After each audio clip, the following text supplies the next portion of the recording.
Alright guys, welcome back to another WWE News Report. I haven't done this in about a few months. I've been just doing 2K70 content and keeping up to date with all the pay-per-view simulations and stuff like that, I guess.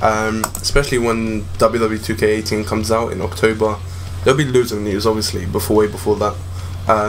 So apparently there's a rumour going around that John Cena will be making his return for July 4th of SmackDown Live in July, yeah. Independence Day. So he hasn't been on WWE programming since WrestleMania 33, but it could be a return just for that day, as it symbolizes in America the Independence Day of Americans. Yeah, so according to Cage Side Seats, Cena is rumored to make an appearance on SmackDown in order to help WWE's ratings go up, I guess, boost for SmackDown. According to Cage Side Seeds, the last 3 weeks of SmackDown Live has been the lowest viewed episodes of the year, which means it's probably lower than Raw, I guess. I'm not quite sure, but SmackDown is kind of getting boring as well. There's not much storylines going around, just hyping up for the SmackDown pay-per-view Backlash in next Sunday.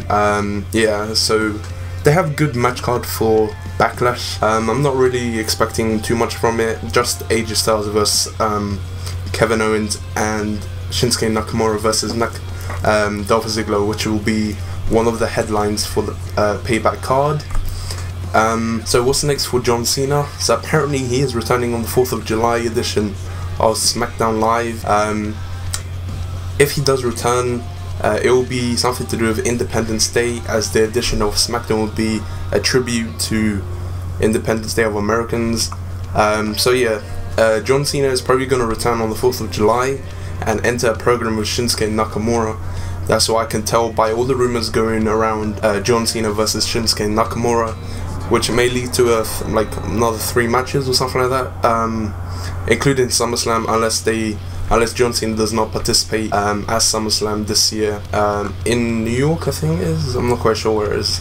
But yeah, he is returning for SmackDown Live, and hopefully we get to see him soon, since WrestleMania we have not seen him because he's been participating in movies. So guys, the next the next news report I got for you guys is Brock Lesnar. He is returning for June and July editions of Monday Night Raw.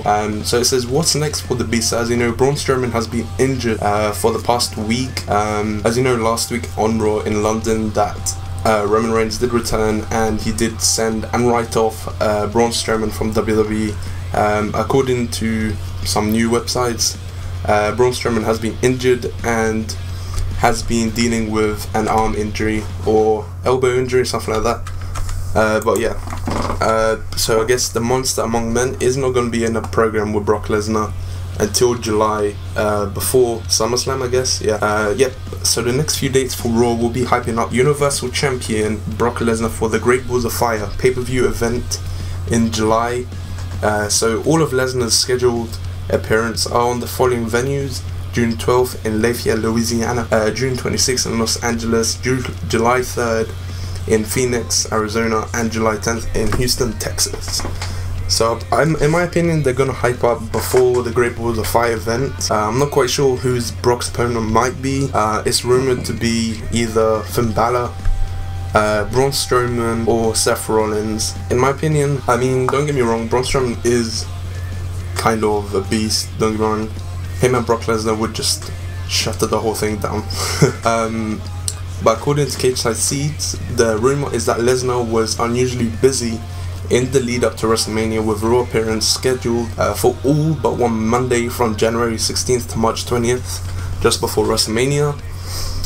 This was due to Lesnar's Nevada State Athletic Commission ban for failing the drug test with his match against UFC superstar Mark Hunt at UFC 200 last year. But it did turn out the Raw appearance on the road to WrestleMania weren't televised at all. In fact, he was making appearances for Raw in engaging with his rival then, Bill Goldberg, for the Universal title, which was on the line at WrestleMania. Yeah, so in my opinion, I see Finn Balor could replace Braun Strowman as Brock Lesnar's potential opponent at the Great Balls of Fire event. As you know, Finn Balor is owed a rematch for the Universal title, which he was injured by, I'm not going to say Seth Rollins, that would be too harsh, but yeah, during the match with Seth Rollins last year at SummerSlam. I think Rollins should turn heel and face Lesnar. It would just be awesome. Like, those two have put on a good program, don't get me wrong. So yeah, Brock Lesnar has already like done the violation of WWE's supposedly 30-day rule, as well as Randy Orton, which they are required to defend the titles at a pay-per-view or on Raw or SmackDown Live. But yeah guys, this is all the news I got for you today. There hasn't much been like new news for the weekend, so I guess this is all I got. If you're not subscribed, make sure to subscribe and leave a like for more awesome news and rumors heading into the new pay-per-view Backlash and the Raw exclusive pay-per-view No Mercy, which is coming up soon, I guess. And Money in the Bank obviously is coming up in June or July, as well as Extreme Rules later this month. I don't know what it is, things towards the end of May, something like that. And WWE 2K18 as well. So guys, I'll see you then. Thanks so much for 6,000 subs, and I'll see you guys in a bit. Bye.